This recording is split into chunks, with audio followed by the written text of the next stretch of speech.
এখন বাটি থেকে আমার পাতিলে ঢাইলা নিছে। দুধের মধ্যে এখন গুড় নিলাম, খেজুরের গুড়। খেজুরের গুড় দিয়ে দুধ দিয়ে মাহাইয়ে খাইয়ে নিলাম। খিদার কাছে আমার পাতিলা করাই আছে, এটা ফাইলে গেছে।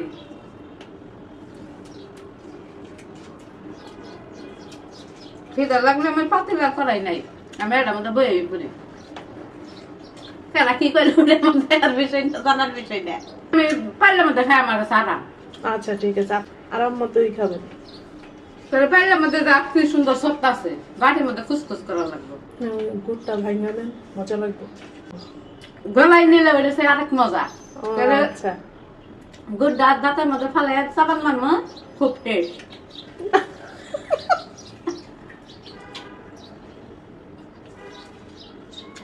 পাইলাম না আমার সাথে খায় নুন এই যখন কি টেস্ট না খেলে বুঝবাই। আচ্ছা, আপনি আপনার দর্শকদের জিজ্ঞান তো যে আপনার এখান থেকে একলা খাইব কিনা। দর্শক ভাইয়েরা, বন্ধুরা, বোনেরা, আপনারা খায় না আমার লাগে, দেখেন কিরম লাগে।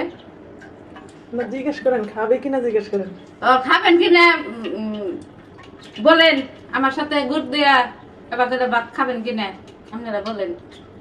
এই পড়বো পানির মুখে না তবে কোনো কারপা করবেন।